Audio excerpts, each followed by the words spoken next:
Abege, skibidi toilet. Yeah, what's up mga paps? Good day para sa ating lahat. Today nga pala, bagong adventure na naman ni Kyle dito sa Dubai. Pupunta tayo ng Al Jadaf para tayo ay sumakay ng yate at magpaikot-ikot sa katubigan. At tara, napaka-perfect ng weather. Samahan nyo kami. Wow, wow, wow! Ay mga paps, ngayon pupunta na tayo ng Palacio Versace. At tapos, sasakay tayo ng yate. Tara, samahan niyo ako. Magbo-board na tayo sa yacht. Tara. Ayun, yan ang ating yacht.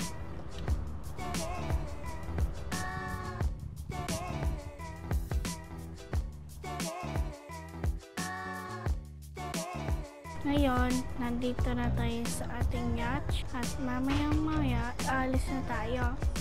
Hello mga kapadyang papi, nandito na kami ngayon sa KGN Cruiser. Maya-maya, maglalayag na tayo. Wow, wow, wow! Kuya Masidag, thank you boss. Ayos na ayos pala dito sa KGN ah. Pineapple ba to? May pa-juice pa. May itoklat. Tara sa baba mga paps. Mainit kasi dito eh. Ang hangin. Hangin pa rin. Sige, tara na. Humid.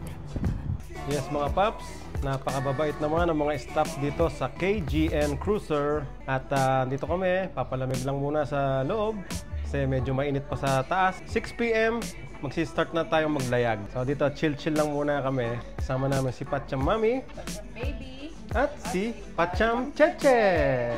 Wow, wow, wow! Nice view outside.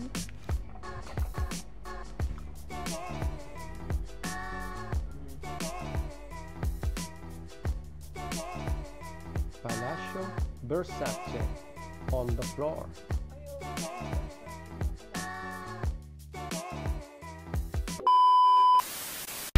Now we are moving. Hi, Mami. Hi. Anong pakiramdam mo? Gumagalaw na yung bangka. Natatakot ka na.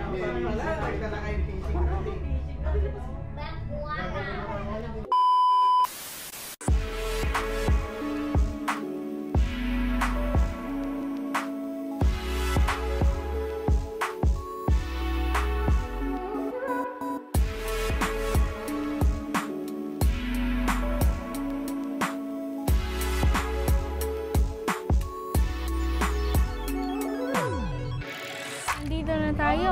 Nakasakay na tayo sa yacht. Gumagalaw. Nandito na tayo. Ang ganda ng view. Sa'yo, Regal. Hi, mga Patcham fans. Yay. Hindi na mainit dito. Malamig at bilis.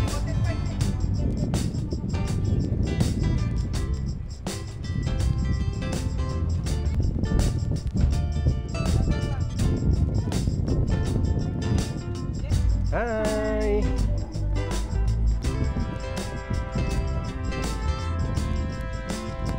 Wow, wow, wow.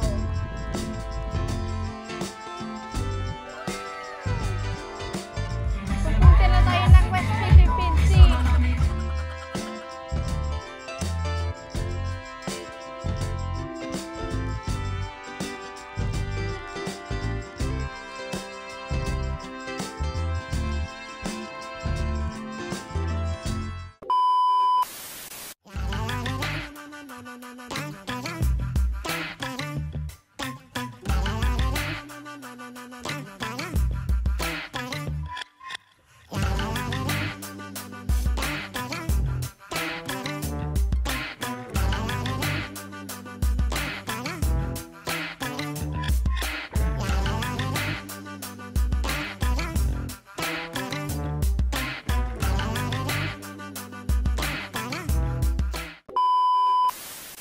Siyempre, kapag ka naglalayag, magugutom. Kaya naman halika at tikman muna natin yung hinanda nilang pagkain. Food trip muna tayo.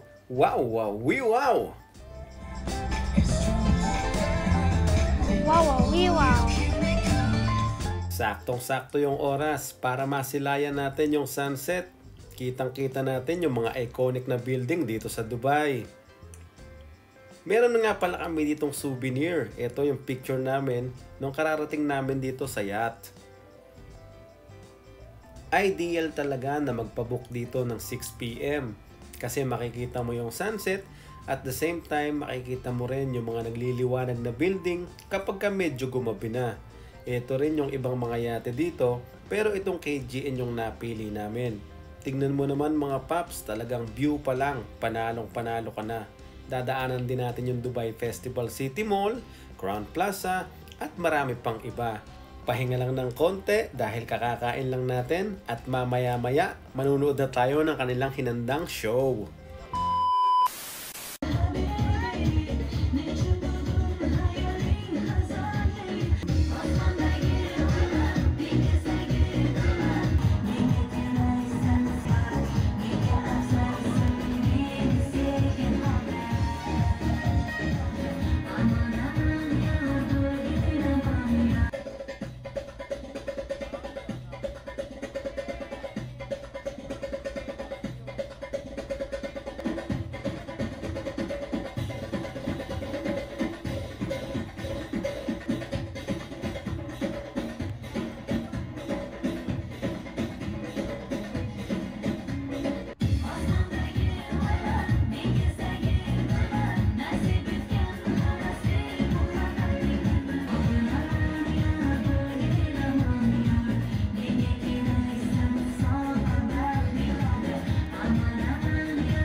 Sabi ko siya, pag nagdadaan siya,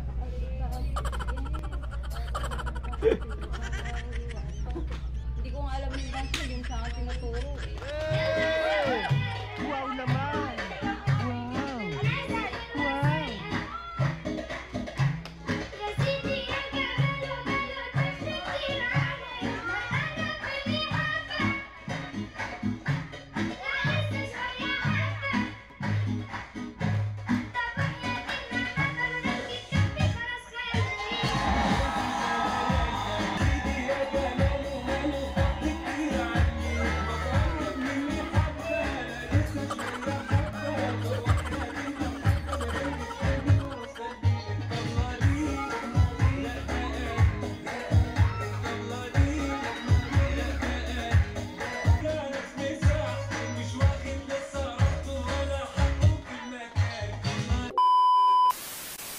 Pala tayo eh. Nak, nag-enjoy ka ba? Yes. Nakita mo yung dancing man? Saka yung horse? Yeah. Hindi naman nakatakot kasi tao yun eh. I-shoutout niya si Lois, Miel, at Ibi, at Ethan. At tapos, na nakita niya yung kabayo, Abege! Abege, skibidi toilet. Skibidi toilet.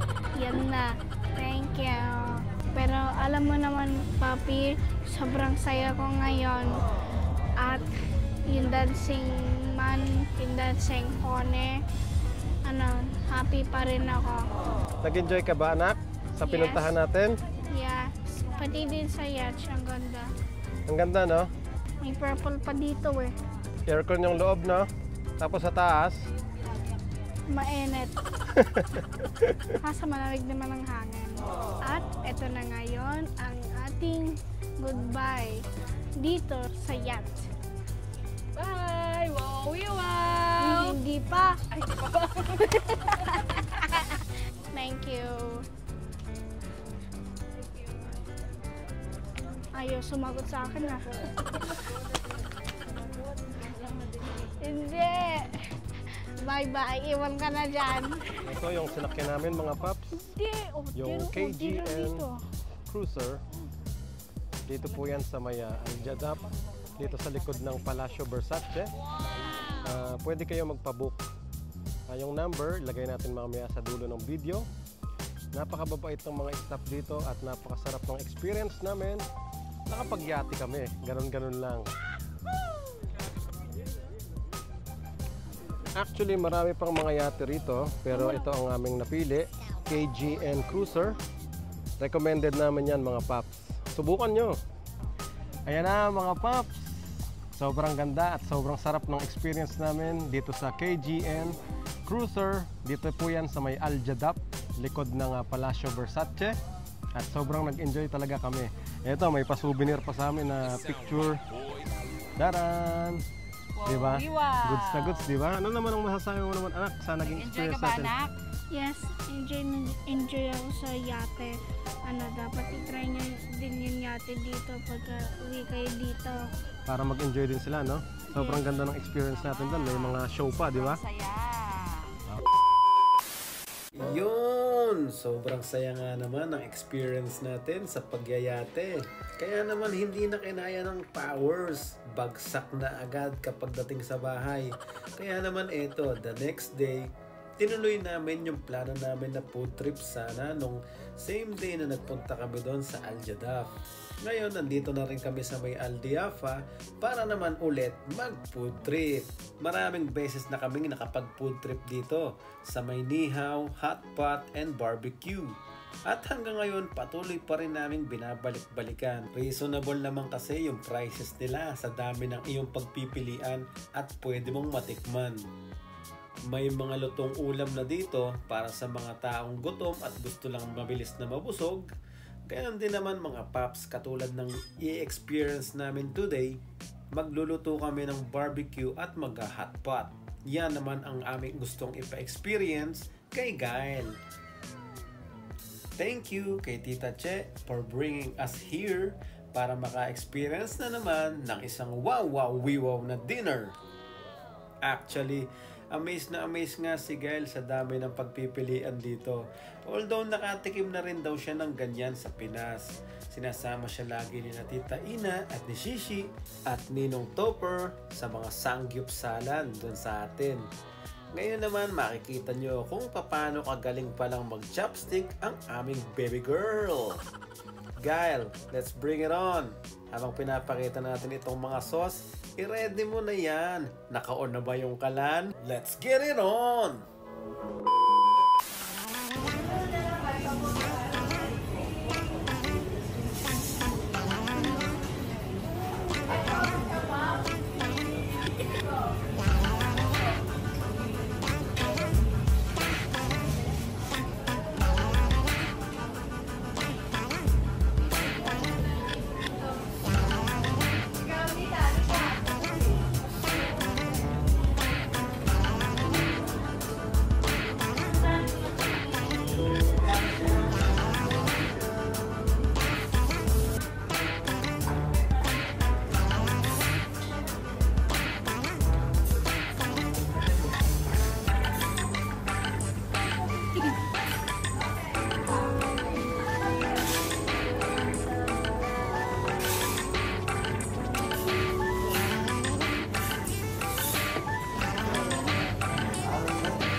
Ito talagang si Happy Gael, napakaraming napapansin. Yan kasi lagi linyahan ng tita Che niya kapag dumarating ng bahay ng busog. At ayun, taob, busog. Nakita niyo yung screen na yan? Ipinapalabas nila dyan yung Pachang Papi nung last time na nagpunta kami dyan nung birthday ni ate. Ito yung mga staff na napakababait at nag-enjoy talaga kami dito sa Nihaw. Kaya naman siguradong babalik kami at yan ang adventure natin for today. Thank you, uwian na! Warp!